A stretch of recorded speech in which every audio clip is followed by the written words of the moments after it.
What's up, everybody? Welcome into Dodger Heads, presented by DodgerBlue.com. Once again, recording here inside the Wynn Hotel at the Blue Wire Studios in Las Vegas. My name is Jeff Spiegel, joined today by Daniel. And Daniel, in the spirit of Las Vegas, it's time to play some bets, if you will.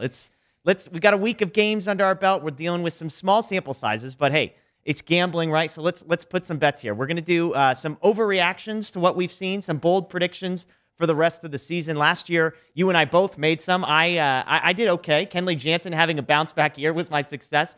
Gavin Lux, Tony Gonsolin didn't really do me any favors there. But I'll come to you first. Bold predictions, 2022 season from here on out. What's your number one bold prediction? Yeah, well, first of all, let me start off by saying I'm pretty sure my predictions last year were horrible. So just take everything I say with a grain of salt. I'm not good at this. But yeah, we're in the Vegas spirit here. My first bold prediction, it's a guy we just watched pitch today, actually, and I promise I came up with this prediction before the game, before Clayton Kershaw went out and absolutely dominated for 7 perfect innings. But my first bold prediction, I got Clayton Kershaw winning the Cy Young. Okay. And if you're looking to bet on it, the latest odds I've seen is 4,000 to 1. So you can make a nice chunk of change if that happens. But for me, it comes down to, can he stay healthy, of course, which he hasn't been able to do.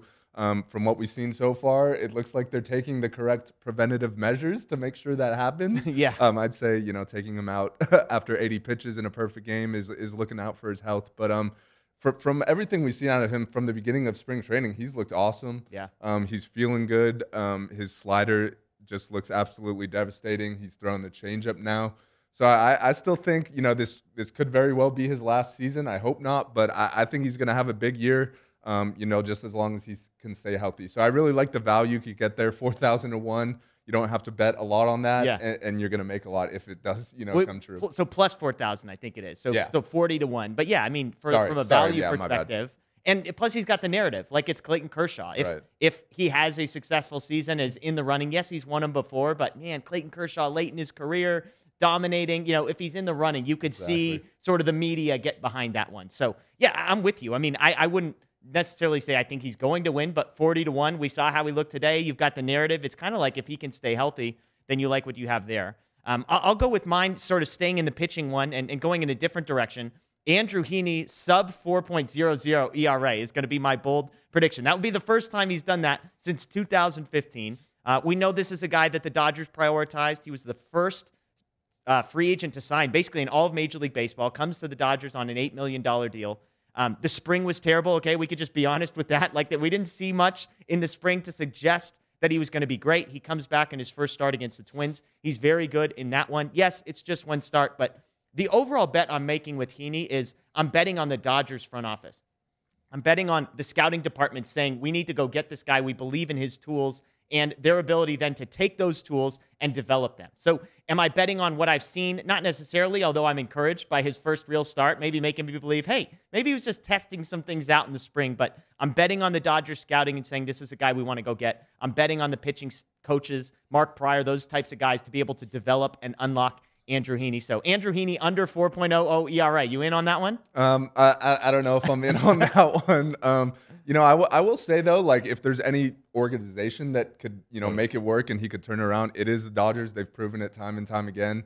That's probably why he signed with the Dodgers, to be honest, because he knows it's happened with plenty of other guys. So I don't know if I'm going sub 4. I think he'll be, league average, so maybe a little bit above that. Which I still think that's probably a bold prediction in itself, considering he was arguably the worst pitcher in all of baseball last season. But if he is league average, look, I think they'll be happy with that. I think they'll be happy. Absolutely. Now I know your number 2 bold prediction is sort of going a different direction from Andrew Heaney. Yeah, it's also on the pitching side. It's also a left-hander. It's not Andrew Heaney though. For me, my second bold prediction is that Tyler Anderson will have the 4th highest WAR on the Dodgers pitching staff, behind their big 3 starters, of course, Walker Buehler, Julio, and Clayton Kershaw. And to me, this is a bold prediction just because, like, he's not in the rotation as we speak. I think he's thrown once this season already in Colorado and actually looked pretty good. He's kind of their bulk guy out of the bullpen. I think, as soon as there's an injury or whatever, he's probably the first guy that would step in the rotation. So I would imagine he's going to step in at some point and make some starts. But to me, I've just really liked what I've seen out of him since he came to the Dodgers. He was never really bad before. I'd consider him pretty league average. He's a guy who could eat innings, but from what we've seen This season, he's missing a lot more bats. His velo's up a little bit. So I think that's a guy who's not, he hasn't traditionally been a strikeout pitcher. Yeah. If you could find a way to miss more bats he's a ground ball pitcher. So that's a good little combo right there. I think kind of similar to what I was saying with Heaney. If there's any organization where you could kind of figure it out, it's going to be the Dodgers. They're going to use him in all type of roles. They're definitely going to, try to get as many innings as possible out of him, considering how last year went with all the bullpen games and such. Like if you got a guy who can throw, might as well throw him. So I'm expecting a pretty good year out of him and the fourth most valuable pitcher on this Dodgers staff. University of Oregon product, Tyler Anderson. Okay, so there you go. We like that. We like that there. But I understand it. I mean, I think that the challenge for him is when does he get a full-time role in the starting rotation? He's currently the number 6 guy. But again, like you look at his numbers and people are like, But if your number 5 starter can get you a 4.50 ERA, I mean, that's 6 innings, 3 earned. Like with the offense the Dodgers have put together, I think you should be happy with that. You don't need him to go out and be a Cy Young candidate, an all-star. You need a guy who can give you 5 strong innings consistently. Now, again, does he get that opportunity? We'll see. But early returns, again, this is a Vegas show. We're saying small sample size, put the money on the house, so we'll go there. My number 2 bold prediction, staying in pitching, actually. We just have a theme here. I promise my third one gets away from starting pitching.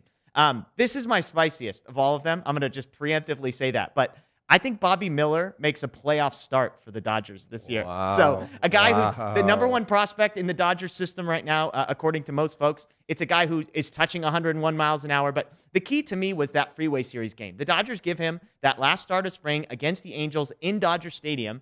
And that tells me something. They wanted to see him in that spot because, yes, it's technically spring training, but it's different. It's in the big stadium. It's with the, sort of everybody's been trimmed down. You're not going against scrubs anymore, depending on what you think of the Angels. But you're basically getting to compete against major leaguers. He went in there. He pitched well. Dave Roberts, completely effusive in praise afterwards. And I love this quote. They asked, hey, do you have to fight against envisioning Bobby Miller helping the Dodgers? He's, quote, I don't fight it. That's my hope. There's a long way to go, but obviously he's a special person and a special pitcher.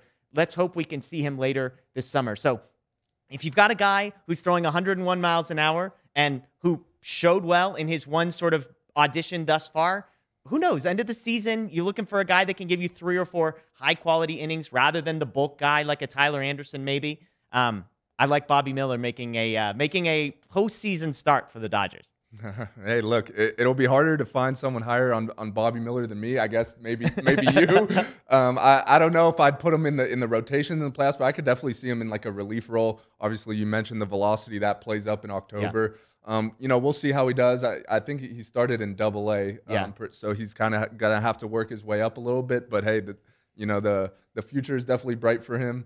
And I would love that if he's in a position to be making postseason starts. Yeah. Okay. Number 3 bold prediction for you. Number 3 for me. We got an AllStar Game in LA this summer. I would love to attend that. That's not my bold prediction, but my bold prediction is that when the AllStar Game is played in LA this summer, we will be talking about Chris Taylor as a 2-time All-Star. Okay. Obviously he made the team last year. He had a career year, kind of tailed off in the second half a little bit, but for me, I'm fully expecting like a career year out of him. I think he'll be able to maintain it all the way through. He's kind of more, I don't want to say comfortable because I know he can move around all over the diamond and he's succeeded in that role, but he's kind of more stuck in left field right now, not quite moving around as much. He knows his name's going to be in the lineup every single day. Obviously, it's a great lineup. He's going to have plenty of opportunities to drive and run. So I'm expecting another big season out of him. I don't know if when the Dodgers acquired Chris Taylor, all those years back for Zach Lee, I don't know if anyone expected him to be a 2-time All-Star, in 5 years' time, but I think it's going to happen. Yeah, I don't think he's the type of guy that's going to get messed up by having money. Like, I honestly don't think he cares all that much. I don't think he was playing harder because it was a career year. I don't think he's going to take his foot off the gas this year, and I agree. It'll be interesting to see whether he succeeds because he has an everyday role in left field, or does it mess him up? Is he so used to bouncing around, does he sort of get complacent or something like that? But I'll piggyback off of that because my last one is also an all-star prediction, and it's this. The Dodgers' record for most all-stars in one season from the Dodgers team is 6. My bold prediction is I think they break that. As you said, the all-star game is in Los Angeles, so maybe you get a little extra love, some fans a little extra motivated on the voting. But I just do the math here, and I look at the Dodgers and guys who are eligible, and I'll start with this. I think between Kershaw, Urias, and Buehler, I think it's 2 guys out of those 3 I don't think is unreasonable to say. So you've got 2 starters. Then you've got Freddie Freeman, who I would consider probably pretty automatic as long as he's healthy. Mookie Betts, automatic if he's healthy. Will Smith, I think, is a safe bet as long as he's healthy. And Trey Turner led all of baseball in wins above replacement last year. So right there, if you've got 2 starters in those 4, you're already at 6. And then I just need one more from Chris Taylor, Gavin Lux, Max Muncy, Julio Urias, Justin Turner, Blake Trinan, and Craig Kimbrell. So if I could just get one more from that group, we're at 7. We're breaking the record. So am I franchise record? Am I crazy? Can the Dodgers get 7 All-Stars? I mean, no, you're definitely not crazy. They definitely got enough talent for it. You know, the problem for me is like they got that rule that there has to be one player from every team. Fair. So there will probably be someone from like the Pirates who's not having as good of a year as Max Muncy, who winds up getting in over him or something like that.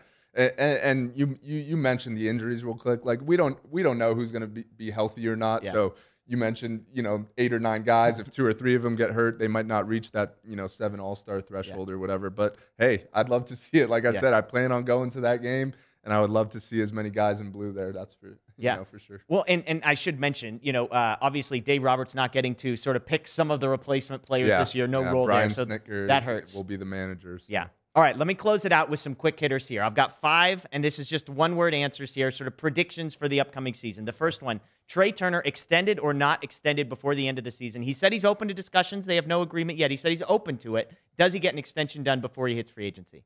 I'll say no. I think that the ship has kind of sailed on that. Like, guys don't really like to, negotiate in the middle of the season, so I'll say no. Yeah, I think I'm with you on no. I think, maybe they want to see him play shortstop and see what happens. It hasn't been great so far defensively, so I'll go no on that one. Okay, Cody Bellinger, weighted runs created plus 100 is league average. Last year he was down like 48.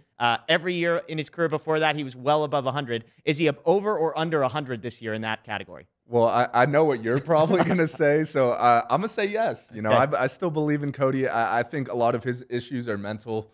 We know he's got all the physical tools, to be a great player. We've seen it. And we saw today he's kind of, starting to show a little life. He had a little double, hit his first home run. So I think, a 100 weighted runs created plus, that's not a tall ask. Yeah. Obviously he fell way short of that last season, but I think I'll go slightly over. Okay. I'm going to go under. I know he's had a couple nice games in this first week of the season. We'll see. I need to see some long-term stuff there. Okay. Number 3, which Dodger finishes highest in the MVP voting? Freddie Freeman. Okay. I'm going to go with Mookie Betts. I think we get a bounce back here from Mookie Betts. I'll say Mookie. Craig Kimbrell, over or under 5.5 blown saves. He hasn't had more than 5 since 2011. 5 is the number blown by Kenley Jansen last year. Rough spring for him. Pitches on opening day. Mixed results. Over under 5.5 for him. I'll say over just because he's going to get a lot of opportunities. Okay. I'm going to go over as well. I think some of the velocity stuff is a little bit concerning to me. And if it's 6, that's not the end of the world. Yeah, we'll take that. Okay, last one. Highest wins above replacement amongst Dodgers pitchers. I know you said you made your pick for who's number 4 on that list. Buehler, Urias, Kershaw. Do you have Kershaw number 1? You just made the Cy Young I made the Cy Young pick, so I got to go with it. Clayton Kershaw. Okay, I'm going to go Julio Urias. People that watch the show know I'm higher on him. It's been a rough opening week for Julio. My fantasy team hopes you're right. Okay. And your fantasy team hopes I'm right. That's true. Absolutely. Absolutely. Well, there you go. There are bold predictions for the upcoming season. Let us know in the comments below what you think as well. My name is Jeff. This is Daniel. We appreciate you joining us again, recording in the Blue Wire studios here in Las Vegas. Make sure you check out DodgerBlue.com, DodgerBlue1958 everywhere on social media, and of course, subscribe, ring the notification bell here on YouTube, and follow us wherever you get your podcasts as well. We appreciate you joining us. We'll see you next time.